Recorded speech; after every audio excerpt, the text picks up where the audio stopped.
Hello there. Once again, Santon from Anton Bay. Thank you so much for stopping by the collection room today. Today, we are taking another look at some comic books. It is Femforce. It is Femforce 89, 90, 91, and 92, because we are slowly but surely working our way towards Femforce issue 100, maybe slightly past. I have a full run of 1 through 100, a great set. And then things get very sketchy from 100 to 200. And those are extremely expensive back issues to obtain. So there's not a lot in there. But I will get the solid run of 1 through 100 down in video. And probably a few after that. But we'll go as far as we can. But today we are up solid to issue 89. And I am a little bit saddened. I mean, I love the book, don't get me wrong. But we are back into the black and white era. So what happens is when times are tough, when prices fluctuate, when costs get too high, this book does whatever it has to keep publishing. And in this time period, in this year of, what year? 1995, we were back to black and white. There was a good chunk of color.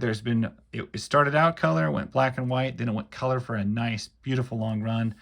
A lot of Gorby work in there and stuff like that. Bill Black stuff. And then we went back to black and white. It is sad. I do love black and white comics, don't get me wrong. And I'm not like against them or anything. But for the purposes of video, black and white just isn't quite as awesome. It doesn't pop quite as much as a color does. This, in black and white, it's beautiful opening page and everything like that, but it's not as good as, or it doesn't show up on video, I should say, as much as a nice color page. That said, our Guilty Party story is Mark Machini, pencils by Eric Coyle, inks by Mark Heike. Editor is Bill Black, shaded courtesy of Christy Cherms. Yeah, so we don't have the color going on. We do have the weird, is it the weird font? Sometimes this book uses a weird typed font I'm not incredibly wild about, but this art is looking really good. That is some major Wolverine here. It looks like we're getting a couple of villains who are getting ready to start getting wild. Start getting rowdy. Yeah, like I said, I love black and white, and I don't ever want to disparage it, but man, I do love the color comic better. I just do. I understand that's not everyone's flavor, but I think it's most people's flavor. It's just a preference to color, bright colors, especially with superhero books. There's a reason all these costumes and outfits are so brightly colored. It's because they're beautiful to see. It's fun, it's vibrant, it's eye-catching. And when you're dealing with black and white, it's just not the same. It has a more of an independent feel. And I know that this is definitely qualifies more as an independent book, but man, these bright colors in full-on color is so much better than in black and white, in my opinion. This is Tara in her biker or her bicyclist outfit. It used to just be like a weird jungle bikini, but it's turned into this. It will go back. They were trying to be a little more into the times. It's one of the very, very, very few things the book ever does to pull itself out of the 40s cheesecake art style. And I mean, it doesn't last forever. It does go back. Got some face to foot violence. Stardust and Dragonfly. Some nice drawings and sketches and stuff in the back. They do usually give you something cool in the back like that. Subscriptions available for AC, Golden Age Greats. And more books that I got to look for as it goes. This, in my opinion, was their greatest era was back then. Their new books are okay. Don't get me wrong, they're good, but I think these were better. This is Gorby and Allen, 1995. Tara, Deadly Quarter. She stole this outfit directly from Cammie White. from Street Fighter. We got story and art. Wow. C. Bradford Gorby. See, I knew he did art. I didn't know he did story as well sometimes. Ink and art, Mark Heike. Dialogue and edits, Bill Black. Lettering, Speedball Paisley, and Christy Cherns on gray tones, which is like the colorer for a black and white book is essentially what it is. Beautiful stuff, beautiful panels. Sorry, knockout drops is all we have. It's just, I wish it was color. I do love a color book. I'm going to stop whining about it eventually, but this particular book makes me sad in black and white because it's like, this is so over the top, comic, bright colors, beauty, action. It just, I can't express like how much black and white doesn't do it justice for what it can look like. It's amazing, amazing work. It really is.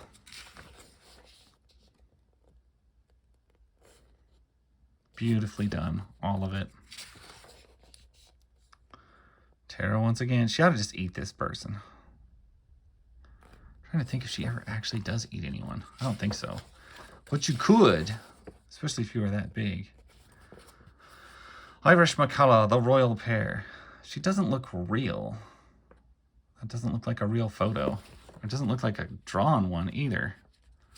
Some sort of weird Photoshop before there was Photoshop type thing. I don't think there was Photoshop in what did I say this was? 1995? There might have been Photoshop in 95. It would have been very primitive though. We're up to issue 91. Looks like another C. Bradford Gorby, Heike, Afterward Bill. I don't know. I'm going to take it to mean there was like 3 people working on this cover. Cynthia Harrison as Stardust. She played Stardust at their Glamour Con in Glendale last September. Dynamite costume comes courtesy of film producer Mike Frankovich Jr., who also shot this picture. Cool. So they did a lot of these. Like before cosplay and before all that stuff was so commonplace, I see all sorts of old photos in Femforce comics about promotion models that they used in Comic-Cons and stuff like that. Really, in my opinion, ahead of its time, because I don't remember seeing any of that for team books or superhero books or anything like that. This is some beautiful work here. This looks like Gorby stuff. I'm only guessing by the facial expressions. He tends to do facial expressions quite animatedly and good. Beautiful work. Very exaggerated in all the right ways. Who do we got now? Villain's coming back.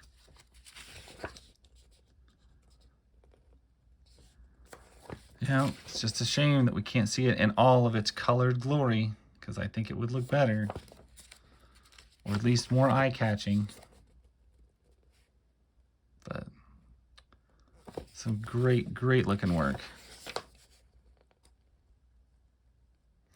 You know, I don't normally think of it, but I guess seeing a lot of this stuff in black and white does kind of remind me of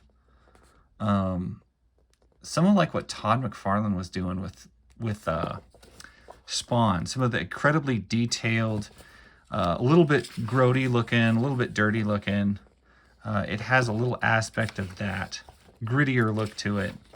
I think just the black and white is bringing that out for me. Normally it doesn't.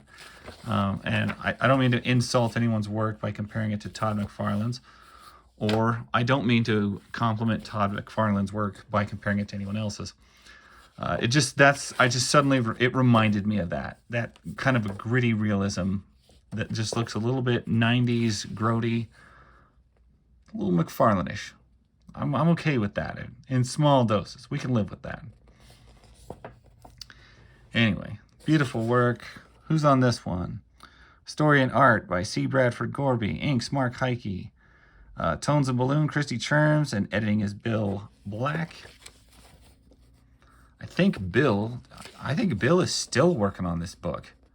It's been running since '85, and it's still publishing. I just picked up I just ordered. You have to pre-order the things, and they take forever because sometimes they don't get done on time, Bill. But yeah, they're still cranking this book out. And I believe it's color now.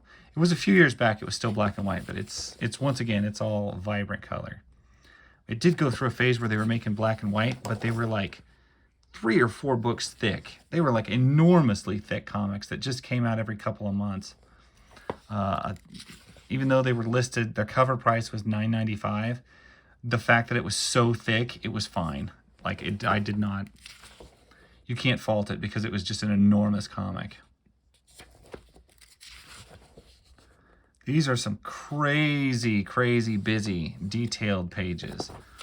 Like, for black and white, there ain't much white left on this page. That is a lot of coverage.